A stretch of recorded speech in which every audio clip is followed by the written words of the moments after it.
Si est une affaire qui touche l'un des sportifs français les plus célèbres au monde et visiblement, nous ne sommes pas au bout de nos surprises. Le 29 août 2022, Mathias, le grand frère de Paul Pogba, publie une vidéo dans laquelle il annonce qu'il va prochainement faire de grosses révélations sur la star de l'équipe de France.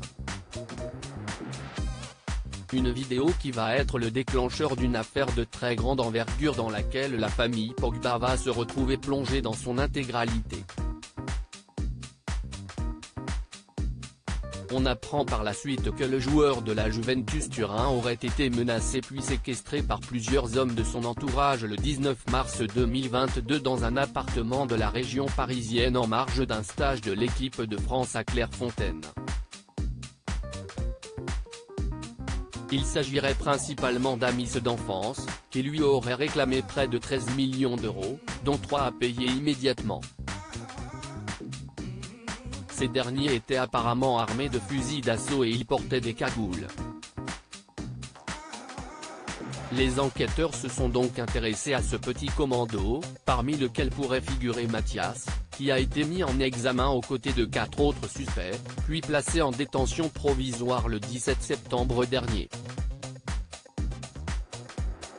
Comme le révèle Le Parisien, dont les informations ont été confirmées par des sources judiciaires, un 5e homme vient d'être mis en examen dans cette affaire pour extorsion en bande organisée avec armes, arrestation, enlèvement, séquestration ou détention arbitraire en bande organisée et association de malfaiteurs criminels. Un ami d'enfance de Paul Pogba selon nos confrères, il s'agirait d'Adama C. Présenté comme un ami de Paul Pogba, avec lequel il a grandi à Roissy-en-Brie, Seine-et-Marne.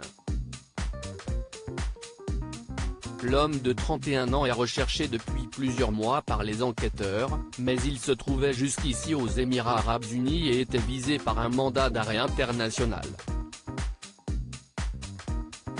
Ce dernier est soupçonné d'avoir eu un rôle majeur dans la séquestration du footballeur, qui devrait prochainement devenir papa pour la 3e fois.